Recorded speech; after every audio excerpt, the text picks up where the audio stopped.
Hello guys, मेरा नाम है रितेश और आपका अपने चैनल डार्क वर्स हिंदी में स्वागत है। तो आज हम देखने वाले हैं कमाल का रिएक्शन वीडियो।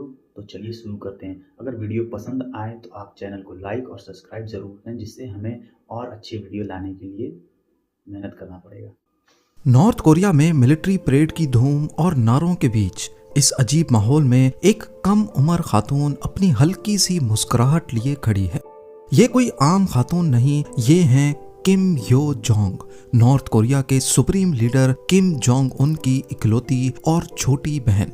पर इस भोले भाले चेहरे को दुनिया की सबसे खतरनाक खातून के नाम से याद किया जाता है। जी हाँ, most dangerous women in the world. ये सिर्फ क्रिटिक्स के अल्फाज नहीं बल्कि एक्सपर्ट्स का कहना है कि किम यो जोंग को किसी भी सूरत हल्के में ना लिया जाए। आज हम नॉर्थ कोरिया की बंद दुनिया के अंदर झांक कर देखेंगे कि कैसे इस खातून ने खामोशी से ताकत का जाल बुना है। एक ऐसी औरत जो जरूरत पर बेरहमी से वार भी कर सकती है और अपनी मुस्कुराहट से दुश्मन को बहलाना भी जानती है। आखिर क्या वजह है कि दुनिया आज इन्हें तारीख की सबसे खतरनाक औरत कहने पर मजबूर है। ज़ेम टीवी की वीडियोस में एक बार फिर से खुशामदीद। नाजरीन, किम यो जोंग की पैदाइश 1987 के आसपास प्योंगयांग में हुई। यूएस ट्रेजरी के मुताबिक 26 सितंबर 1989 और साउथ कोरियन एक्सपर्ट्स इन्हें 1987 की पैदाइश बताते हैं। असल डेट शायद यकीन के साथ कोई नहीं बता सकता, पर यह बात कंफर्म है कि ये north Korean dictator Kim Jong Il की सबसे छोटी बेटी और आज के supreme leader Kim Jong Un की सगी बहन है। उनकी वालदा को योंग हुई ने 3 बच्चों को जन्म दिया था। किम जोंग चोल, जिनको पॉलिटिक्स का बिल्कुल शौक नहीं है, वो म्यूजिक बजाने के शौकीन हैं और अपनी धुन में ही रहते हैं। दूसरे नंबर पर है किम जोंग उन, जो नॉर्थ कोरिया का हालिया चेहरा बने हैं। और तीसरे नंबर पर है किम यो जोंग, 2 भाइयों की लाडली बहन। इन्होंने अपना बचपन प्योंगयांग के प्राइवेट कंपाउंड की अलग थलग ऐशो आराम की दुनिया में अपने भाइयों के साथ गुजारा, लेकिन इन्हें कभी दुनिया के सामने नहीं लाया गया। इनको दुनिया के सामने पहली बार 2011 में लाया गया, जब वो अपने वालिद के फ्यूनरल पर अपने भाई के साथ खड़ी देखी गई। पहले तो इन्हें कोई नहीं जानता था, लेकिन ये इशारा समझने वालों के लिए काफी था कि अब वो पावर के इनर सर्कल में आ चुकी हैं। उसके बाद किम यो जोंग अपने भाई की काबिले एतबार साथी रहीं, जब किम जोंग उन ने अपनी हुकूमत के रास्ते में आने वाली हर रुकावट को बेरहमी से हटाना शुरू किया। उनको हर मीटिंग, हर सेरेमनी में सुप्रीम लीडर के आस पास देखा गया। कभी वो डॉक्यूमेंट्स लिए खड़ी रहती तो कभी उनको एशट्रे के साथ देखा गया, ताकि उनके चेन स्मोकर भाई को ऐश गिराने में भी मुश्किल ना हो। दुनिया इन्हें एक असिस्टेंट के तौर पर देख रही थी, एक ऐसी बहन जो सिर्फ भाई की मदद कर रही है, पर हकीकत इससे काफी ज्यादा खौफनाक थी। इस गठजोड़ की असल वजह जानने के लिए कुछ साल पीछे चलते हैं। 90s की दहाई में किम जोंग इल ने अपने बच्चों को यूरोप भेजा था ताकि वो वहाँ अच्छी एजुकेशन हासिल कर सकें। किम यो जोंग को 1996 में स्विट्जरलैंड के बर्न शहर के एक स्कूल में भेजा गया, जहां वो एक फर्जी नाम के साथ पढ़ती रहीं। कुछ अरसे बाद इनको ज्वाइन किया किम जोंग उन ने। अब दोनों बहन भाई एक ही स्कूल में पढ़ने लगे और दोनों फेक नाम के साथ रजिस्टर्ड थे। किम जोंग उन का फर्जी नाम पाक उन रखा गया, जबकि बहन किम यो जोंग पाक मी ह्यांग के नाम से रजिस्टर्ड थी।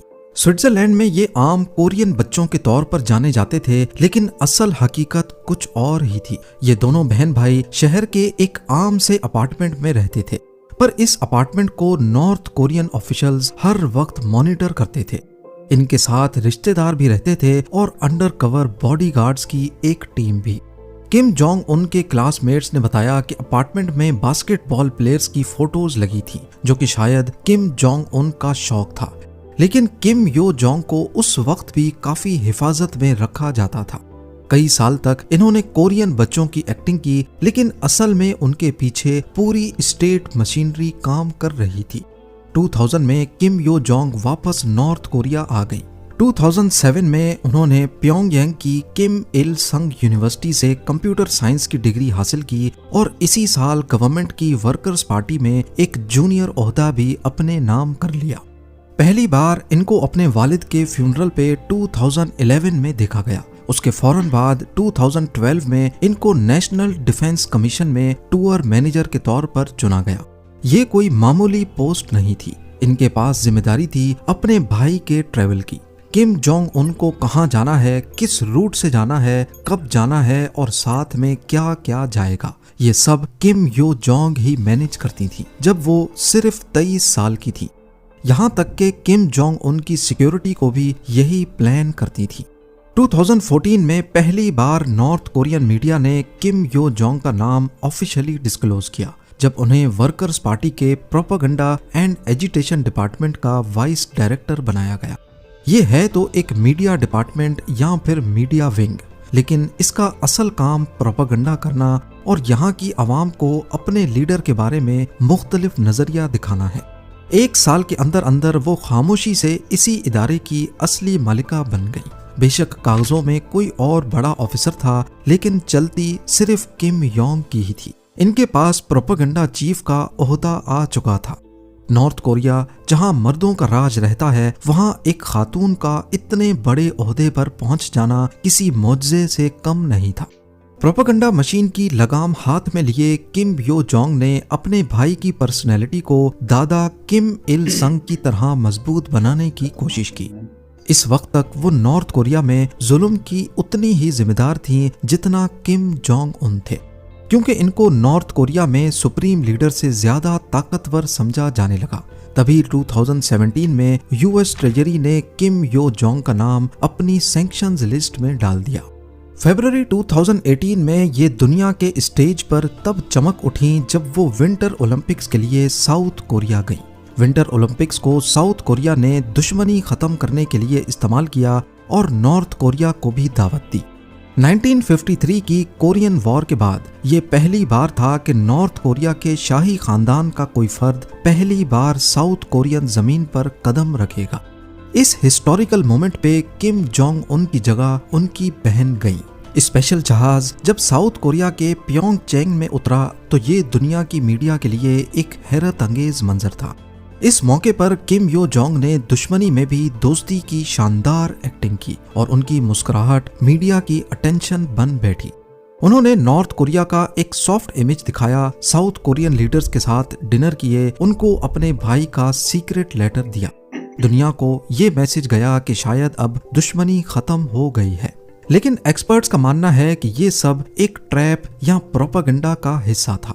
इसके बाद 2018-19 में वो अपने भाई के साथ हर अहम मुलाकात में पाई गई, चाहे साउथ कोरियन के मून जय इन का हिस्टोरिक समिट हो या यूएस प्रेसिडेंट डोनाल्ड ट्रंप से मुस्कुराहट भरी मुलाकात।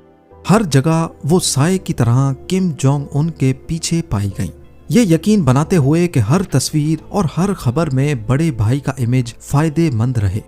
2019 के आखिर तक अमेरिका के साथ न्यूक्लियर टॉक्स नाकाम हो चुके थे। इस नाकामी का मलबा शायद किम यो जोंग पर गिरा और उन्हें खामोशी से पॉलिटिकल ब्यूरो से बाहर कर दिया गया। दुनिया ने समझा कि शायद शाही बहन का उरूज खत्म हुआ, लेकिन ये तो सिर्फ तूफान से पहले की खामोशी थी। अप्रैल 2020 में एक अजीब सूरत हाल पैदा हुई। डिक्टेटर किम जोंग उन अचानक मंजर आम से गायब हो गए। दुनिया भर की इंटेलिजेंस एजेंसीज और मीडिया में अफवाहें गर्दिश करने लगी कि शायद डिक्टेटर की मौत हो चुकी है। लेकिन इसी कहर आलूद सन्नाटे में नॉर्थ कोरियन मीडिया से एक ऐसी गरजदार आवाज निकली जिसने सबको दहशत में डाल दिया। पहली बार किम यो जोंग के नाम से एक जाती बयान जारी किया गया। उन्होंने साउथ कोरिया को डर से कांपते हुए कुत्ते से तशबीह दी जो सिर्फ भौंकना जानता है। ये सिर्फ एक धमकी नहीं थी, बल्कि दुनिया के लिए एक मैसेज था कि अगर भाई मौजूद नहीं तो बहन तख्त संभालने के लिए बिल्कुल तैयार है। नतीजा, कुछ ही हफ्तों में ना सिर्फ किम जोंग उन वापस आए, बल्कि यो जोंग को पहले से ज्यादा ताकत के साथ पॉलिटिकल ब्यूरो में बहाल कर दिया गया। इस एक वाक़े ने साबित कर दिया कि वो सिर्फ एक एडवाइजर नहीं, बल्कि इस रजीम की असली आयरन लेडी है। नॉर्थ कोरिया में ताकत का रास्ता अपनों की लाशों से होकर गुजरता है और किम यो जोंग इस खूनी खेल की एक माहिर खिलाड़ी है। 2013 में जब किम जोंग उन ने अपने सगे फूफा जैंग सोंग थाइक को गद्दार करार देकर मौत के घाट उतारा तो कहा जाता है कि इस खौफनाक फैसले के पीछे उनकी बहन का ही दिमाग शामिल था। जैंग का जुर्म भी हैरत अंगेज था, सिर्फ इतना कि उसने एक इवेंट पर सुप्रीम लीडर के लिए दिल से ताली नहीं बजाई थी।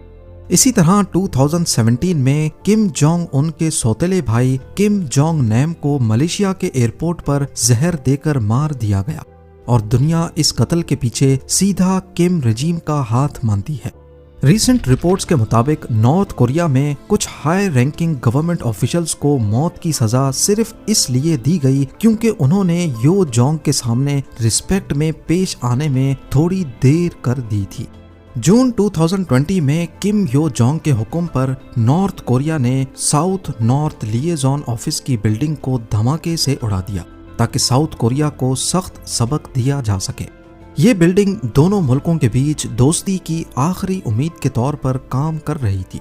किम यो जोंग सिर्फ फैसले ही नहीं करती बल्कि उनकी जबान से निकलने वाले अल्फाज भी किसी हथियार से कम नहीं।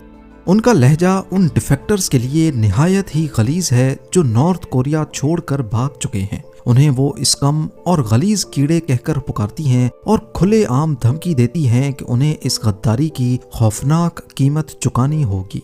लेकिन उनका गुस्सा सिर्फ अपनों तक महदूद नहीं। 2023 में उन्होंने दुनिया की सबसे बड़ी ताकत अमेरिका के सदर जो बाइडेन को बुढ़ा शख्स जिसका कोई मुस्तकबिल नहीं कहकर मुखातिब किया।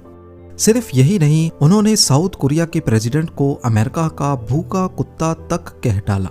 इन अल्फाज से जाहिर होता है कि किम यो जोंग का अंदाज किसी मर्द डिक्टेटर से हरगिज कम नहीं और वो जब गुस्से में आती हैं तो किम जोंग उनसे कहीं ज्यादा बोल जाती हैं।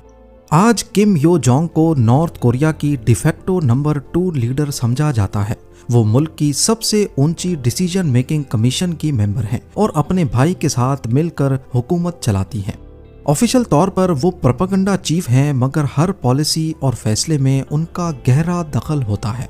रिसेंटली उन्होंने किम जोंग उन की तरफ से कम 40 रस्मी बयानात जारी किए हैं जो पहले सिर्फ सुप्रीम लीडर ही दिया करते थे। इससे अंदाजा होता है कि वो अब खुद मुल्क की माउथ पीस बन चुकी हैं।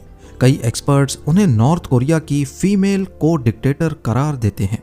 दुनिया ने पहले कभी नहीं देखा कि एक खातून लीडर दूसरे मुल्कों को न्यूक्लियर जंग की धमकियां दे रही हो। इन सब हालात को देखते हुए एक्सपर्ट्स मानते हैं कि अगर किम जोंग उन को कुछ हो गया तो पावर्स सबसे पहले किम यो जोंग के पास आएंगी। नॉर्थ कोरिया से फरार एक डिप्लोमेट थाई योंग हो कहते हैं कि अगर किम जोंग उन अचानक मर गया तो रूल्स के मुताबिक नई लीडरशिप यो जोंग को ही मिलेगी, क्योंकि अभी तक की रिपोर्ट्स के मुताबिक किम जोंग उन का कोई बेटा नहीं है और अगर हो भी गया तो उसे मैच्योर होने में काफी टाइम लगेगा। इससे साफ साफ जाहिर होता है कि इस सूरत में अगली बारी यो जोंग की ही है। पर क्या यो जोंग हिस्ट्री में सबसे पावरफुल लीडर रही हैं या हिस्ट्री पहले भी ऐसा कुछ देख चुकी है? इतिहास में देखा जाए तो कुछ खवातीन ने अपने जमाने में खौफ की हुक्मरानी जरूर की है। मिसाल के तौर पर चाइनीज एम्प्रेस वू जीटियन ने 7वीं सदी में अपने शौहर के बाद ताकत पर कब्जा कर लिया और अपने मकसद के लिए अपनों को भी कुर्बान करने से गुरेज नहीं किया। यूरोप की क्वीन मैरी ट्यूडर ने छोटी सी बात पर अपने मुल्क में खून की नदियां बहा दी, मगर इन पुरानी मलकाओं के पास ना न्यूक्लियर बटन था और ना ही ऐसी बंद सोसाइटी जहां कोई उनकी मर्जी के खिलाफ बोल भी ना सके।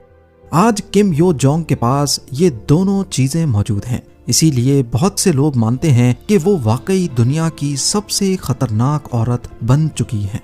इन सब इंसिडेंट्स के बाद अगर अब भी कोई उनके औरत होने की वजह से उन्हें कमजोर समझता है तो वो उनकी सबसे बड़ी गलती है। एक वक्त था जब दुनिया उन्हें सिर्फ एक साइलेंट सपोर्टर समझती थी, लेकिन आज वो नॉर्थ कोरिया की सबसे ताकतवर और पुरअसरार औरत बन चुकी है।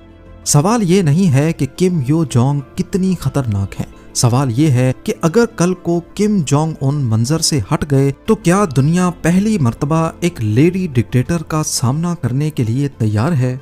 एक ऐसी औरत जिसके एक इशारे पर बिल्डिंग्स राख हो जाती हैं, ऑफिशियल्स कत्ल हो जाते हैं और जिसका गुस्सा दुनिया के बड़े मुल्कों को हिलाने की ताकत रखता है। क्या किम यो जोंग अपने भाई से भी ज्यादा बेरहम साबित होंगी या फिर ये अभी सिर्फ एक खौफनाक कहानी का आगाज है? उम्मीद गाइस, आपको डार्क वर्स हिंदी का रिएक्शन वीडियो कैसा लगा कमेंट बॉक्स में जरूर बताएं और चैनल पर नए हैं तो चैनल को सब्सक्राइब जरूर करें। Thank you guys. तो मिलते हैं नेक्स्ट वीडियो में।